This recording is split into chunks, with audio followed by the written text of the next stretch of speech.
ඔගලන්ට අනවශ්‍ය වැඩකට නැති ඒ වගේම ඔයගලන්ට සමහර විට කරදරයක් වෙලා තියෙන දේවල් බඩු වගේම මිනිස්සු ගැන පවා කතා කරන්න. ඉංග්‍රීසි භාෂාවේදී නැතුවම බැරි phrasal verb එකක් තමයි මේ get rid of කියන්නේ. get rid of.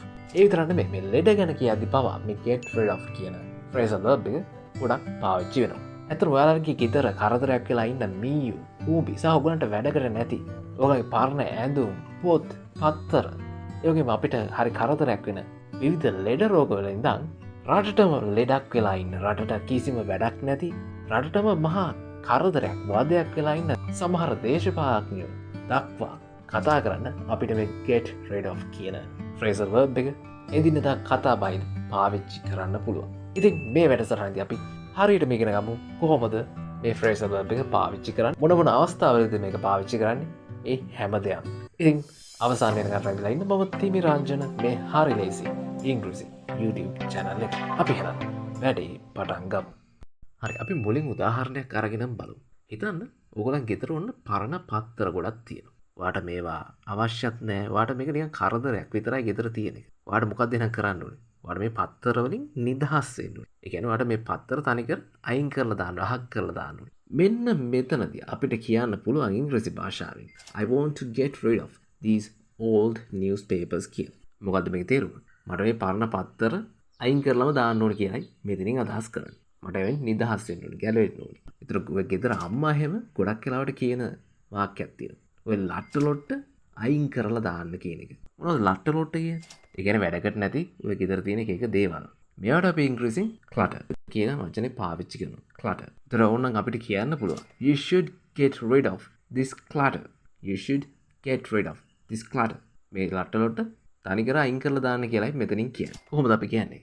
ඇඳුම් අල්මාරියේ තියෙන මගේ පරණ ඇඳුම් ටික අයින් කරලා දාන්න ඕනේ. මොකද ඇඳුම් අල්මාරියට කියන්නේ? මේකට අපි ඉංග්‍රීසි භාෂාවෙන් කියන ඇඳුම් අල්මාරිය කියන එකට wardrobe කියලා කියනවා. wardrobe. මගේ ඇඳුම් අල්මාරියේ පරණ ඇඳුම් අයින් කරලා දාන්න ඕනේ. I want to get rid of the old clothes in my wardrobe කියලා අපිට කියන්න පුළුවන්. ඒ කියන්නේ මෙතනදී ඔයා ඇඳුම් විසි කරනවා වෙන්න පුළුවන්, වෙන කෙනෙක්ට දෙනවා වෙන්න පුළුවන්, විකුණනවා වෙන්න පුළුවන්. ඒක අදාළ නැහැ. මොන ක්‍රමෙන් හරි ඔයා යදාන දෙයින් සම්පූර්ණයෙන් නිදහස් වෙනවා. මෙන්න මේ අදහස් දෙන්න අපි get rid of පාවිච්චි කරනවා. මෙතනදී ඔයගොල්ලෝ නිතර කරන්න ඊට තියෙන වැරද්දක් තමයි මේ get rid of කියන එකේ of වෙනුවට from දාන එක. from දාන්නේ නැහැ. අපි දාන්නේ of. get rid of. get rid of. හරිද? මං කිව්වා මේ get rid of කියන එක අපි මේ මිනිස්සු සම්බන්ධයෙන් කියන්න, ලෙඩ ගැන කියන්න, මේ වගේ එක එක දේවල් ගැන කියන්න පාවිච්චි කරනවා කියලා. ඒ ගැන බලන්න කලින් තව දෙයක් පැහැදිලි කරගෙන ඉන්න. ඒ තමයි ඔයගලන්ට දැන් අහක් කරනවා, අයින් කරනවා කිව්වහම මතක් වෙන ඇති තව ඉංග්‍රීසි වචනයක්. ඒ තමයි මේ remove කියන වචනේ. remove කියන ඉංග්‍රීසි වචනේත් අපි යමක් ඉවත් කරනවා කියන්න තමයි පාවිච්චි කරන්නේ. ඉතින් get rid of සහ remove කියන දෙක සමානද? නැහැ. මේ දෙකේ සැලකිය යුතු වෙනසක් තියෙනවා. මොකක්ද ඉතින් වෙනස? පළවෙනි වෙනස තමයි අපි මේ get rid of කියන එක පාවිච්චි කරන්නේ අපිට කරදරයක් වෙලා තියෙන, අපිට එපා වෙලා තියෙන, නැත්නම් අපිට කිසිම වැඩකට නැති අනවශ්‍ය දෙයක් ඉවත් කිරීම සම්බන්ධයෙන්. මේ remove කියන එක පාවිච්චි කරන්න අපිට ඒ අදාළ දේ අනවශ්‍ය දෙයක් නැත්නම් කරදරකාරී දෙයක්ම වෙන්න අවශ්‍ය නැහැ. අපිට සාමාන්‍ය ඕන දෙයක් ඉවත් කරනවා කියන අදහස් දෙන්න මේ remove කියන එක පාවිච්චි කරන්න පුළුවන්. යනවා අපිට වදයක් වෙලා තියෙන නැත්නම් අපිට කිසි වැඩකට නැති දෙයක් ඉවත් කරනවා කියන්න get rid of තමයි වඩා හොඳ remove කියනට වඩා. දෙවෙනියට ගත්තොත් remove කියන්නේ නිකන් ඉවත් කරනවා. හැබැයි get rid of කියන්නේ තනි කරම ඉවත් කරලම දානවා, අයින් කරලම දානවා කියන තේරුම. මම මේකට හොඳ උදාහරණයක් පෙන්නන්න. මෙන්න මේ වාක්‍ය දෙක බලන්න. I had to remove my shirt. So I had to get rid of my shirt. මේ වාක්‍ය දෙකම හරි. මේ වාක්‍ය දෙකම පාවිච්චි වෙනවා. හැබැයි මේ දෙකේ තේරුම් දෙකක් තියෙනවා. I had to remove my shirt කිව්වහම මේක අදහස් වෙනවා මට මගේ ෂර්ට් එක ඉවත් කරන්න සිද්ධ වෙනවා. ඒ කියන්නේ ඇත්තටම මට මගේ ෂර්ට් එක ගලවන්න වුණා කියන එකයි මෙතනින් අදහස් කරන්නේ. ඒතර මෙතන remove කිව්වහම ෂර්ට් එක විසි කරලා දානවා, අයින්ම කරලා දානවා කියන අර්ථය නෙමෙයි තියෙන්නේ. හැබැයි අපි කිව්වොත් I had to get rid of my shirt කියලා මෙතනින් පැහැදිලිව අදහස් කරනවා මට මගේ ෂර්ට් එක අයින් කරලාම දාන්න සිද්ධ වුණා කියලා. උදාහරණයකට I had to get rid of my shirt because I spilled ink on it. මොකද්ද මේ කියන්නේ? මට මගේ ෂර්ට් එක අයින් කරලාම දාන්න සිද්ධ වුණා. ඒකේ තීන්ත හැලිච්ච නිසා. spill කියන්නේ හැලෙනවා. මේකේ අතීත කාල දෙකක් තියෙනවා. past forms දෙකක් තියෙනවා. spilled කියලා කියන්නත් පුළුවන්, spilt කියලා කියන්නත් පුළුවන්. මේ දෙකම හරි හැලුනා කියන අර්ථය දෙන්න. හරි. එතකොට get rid of සහ remove කියන එකේ වෙනස ඔයගලන්ට මම හිතනවා පැහැදිලි වෙන්නේ නැති කියලා. මේක දෙයක්ම වෙන්න අවශ්‍ය නැහැ. හිතන්නකෝ ගෙදර මේ ප්‍රශ්නයක් තියෙනවා කියලා. කෙනෙක්ට කියන්න පුළුවන් we have to get rid of these rats. මොකද්ද මේ කියන්නේ? මේක අදහස අපිට ගන්න පුළුවන් අපි මේ මීයන්ගෙන් නිදහස් වෙන්න ඕනේ. මී කරදරෙන් ගැලවෙන්න ඕනේ වගේ අදහසක්. කියන්නේ මීයන් අයින් කරලා දාන්න ඕනේ කියලා තමයි කියන්නේ. උන්ගෙන් ගැලවෙන්න ඕනේ. මේ කරදරෙන් ගැලවෙන්න ඕනේ කියන අදහස මේකේ තියෙනවා. We have to get rid of the rats. That we have to get rid of this rat problem කියලා කියන්නත් පුළුවන්. මේ ප්‍රශ්නේ මේ කරදරෙන් ගැලවෙන්න ඕනේ. ඒක කරන්න මීයෝ අයින් කරලානේ. තනිකර අයින් කරන්න ඕනේ කියන අදහස ගන්නත් පුළුවන්. එහෙම අයින් කරලා අපි මේකෙන් ගැලවෙන්න ඕනේ, නිදහස් වෙන්න ඕනේ කියන අදහස මේකේ තියෙනවා. We have to get rid of this rat problem. අපිට ඕන මේ rat problem කියන එක වෙනුවට rat infestation කියලා කියන්නත් පුළුවන්.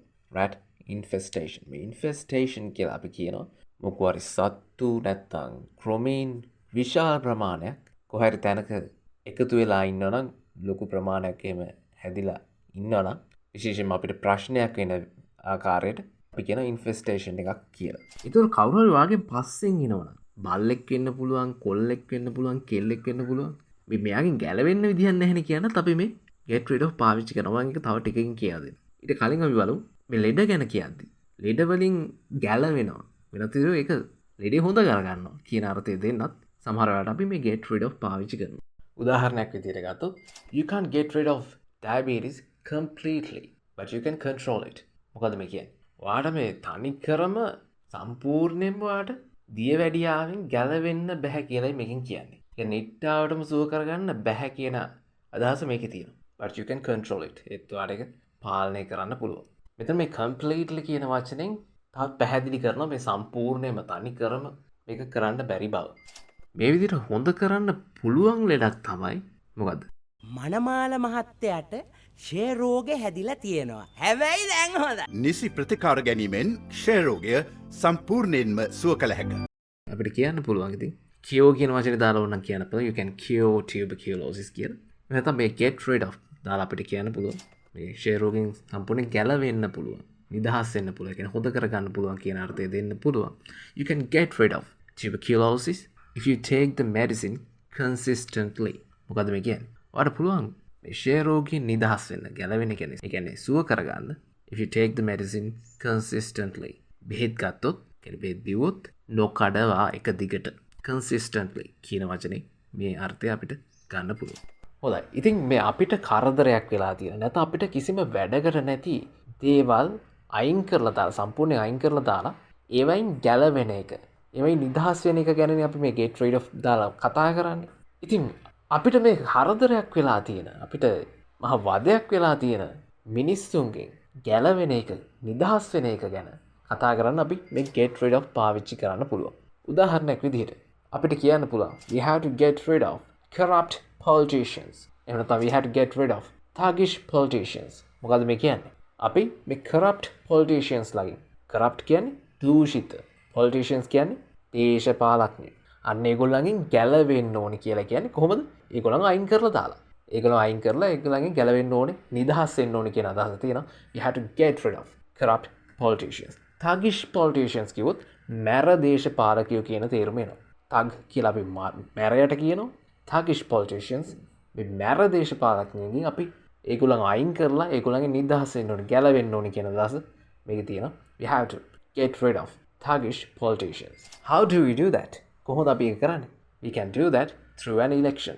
ඡන්දයක් කරා අපිට ඒක කරන්න පුළුවන්. දැන් මේ get rid of කියලා අපි කෙනෙක් ගැන කියද්දි සමහර වෙලාවට මේක තව තේරුමක් එනවා. ඒ තමයි මේ සම්පූර්ණයෙන්ම කෙනෙක් ඉවත් කරනවා කියවහම යාව අර මරලා දානවා කියන තේරුම. මේක එදිනෙදා ජීවිතේදී මේ තේරුම එන්නේ නැහැ. මොකද අපි මිනිමරුව නෙමෙයිනේ. හැබැයි ඔයගොල්ලෝ TV series බලනවා නම් චිත්‍රපටි එහෙම බලනවා නම් ඉංග්‍රීසි ඕක ඉන්න මැරෙක් එහෙම කිව්වොත් we have to get rid of him. මෙන්න මෙහෙම කිව්වොත් මේකෙන් බොහෝ විට මේ අදහස් කරන්නේ අපි මේවා අහක් කරලා දාන්න ඕනේ. ඒ කියන්නේ වැඩේ දෙන්න ඕනේ කියන තේරුම. මරන්න ඕනේ කියන තේරුම. Hide the cars and get rid of him.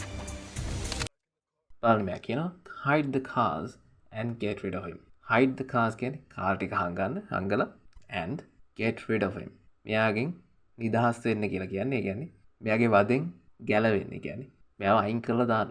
මරන්න කියලා තමයි අතට කියන්නේ. ඒක මම වැඩි දුර කාරණයක් විදිහට කිව්වේ. අපි එදිනදා ජීවිතේදී get rid of කියලා පුද්ගලෙක් ගැන කිව්වොත් මේ මරණවා කියන අදහස නෙමෙයි එන්නේ. එහෙම නැතු අපේ මේ වෙන ආකාරයකින් එයාගෙන් නිදහස් වෙනවා, එයාගෙන් ගැලවෙනවා කියන අර්ථය.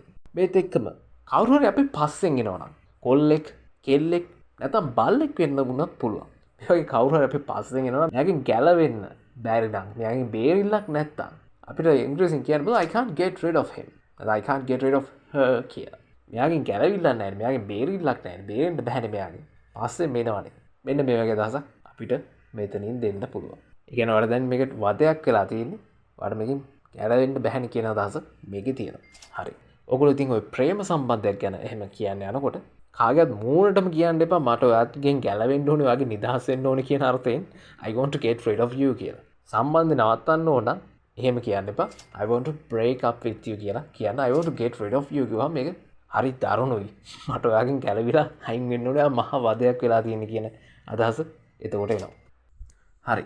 මම හිතනවා get rid of කියන මේ phrasal verb එක පාවිච්චි කරන විදිහ ගැන ඔයගලන්ට හොඳ අවබෝධයක් ලැබෙන්න ඇති කියලා. ඉතින් ඔයාලට කරදරයක් වෙලා තියෙන, ඔයාලට එපා වෙලා තියෙන, නැත්නම් ඔයාලට අනවශ්‍ය දෙයක් ගැන කතා කරද්දී මේ get rid of භාවිතය අමතක කරන්න එපා. ඉතින් අවසාන වෙනකම් බලපු ඔයගොල්ලෝ හැමෝටම ගොඩක් ස්තුතියි.